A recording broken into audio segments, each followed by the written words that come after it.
နိုင်ငံတကာလူ့အခွင့်အရေးနေ့ဖြစ်တဲ့ဒီဇင်ဘာ10ရက်နေ့ည9:00နာရီကျော်မှာအာရခတ်တပ်တော်အေးထင်းကျထားတဲ့ရခိုင်ပြည်နယ်မြောက်ဦးမြို့နယ်ကမြောက်ဦးစေယုံကိုစစ်တပ်ကလေကြောင်းကနေပေါင်900ပုံနှလုံးကျဲချခဲ့တာကြောင့်စေယုံတက်ရောက်ကုသနေတဲ့လူနာတွေအပါအဝင်ထိခိုက်ဒေဆုံးသူ30ကျော်ရှိခဲ့ပါတယ်တချို့ဆိုရင်ကလေးလူကြီးအမျိုးသားအမျိုးသမီးရုပ်အလောင်းခွဲခြားဖို့အထိပါအခြေအနေတွေဆိုးဝါးနေတယ်လို့သိရပါတယ်စစ်တပ်ထောက်ခံတဲ့ Telegram Channel တချို့မှာတော့မြောက်ဦးစေးုံမှာမကွေးရခိုင်အစအေယာဝတီရခိုင်အစနဲ့ကြောက်ဖြူဘက်မှာလက်နက်ကြီးထိမှန်ဘုံထိမှန်ပြီးတော့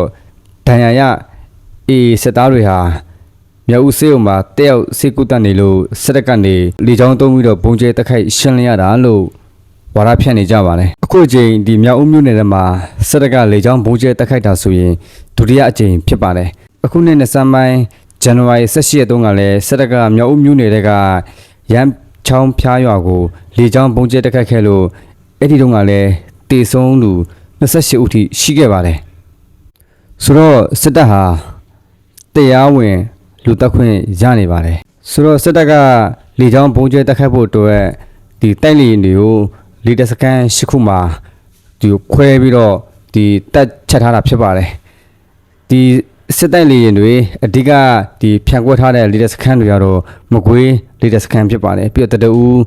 လေတပ်စခန်းမော်ဘီလေတပ်စခန်းပြီးတော့နေပြီးတော့ဒီအေလာလေတပ်စခန်းရယ်ပြီးတော့ဒီမိထီလာမှာရှိတဲ့လေချောင်းအသက်တင်လေတပ်စခန်းရယ်ပြီးတော့တောင်ငူလေတပ်စခန်းနဲ့ဒီရှမ်းပြည်နယ်တောင်ပိုင်းကနမ်ဆန်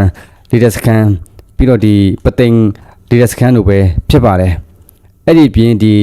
ကချင်ပြည်နယ်အတွက်ဒီမြစ်ကြီးနားလေတပ်စခန်းမှာလည်းဒီတက်ချက်ထားပါလိမ့်တယ်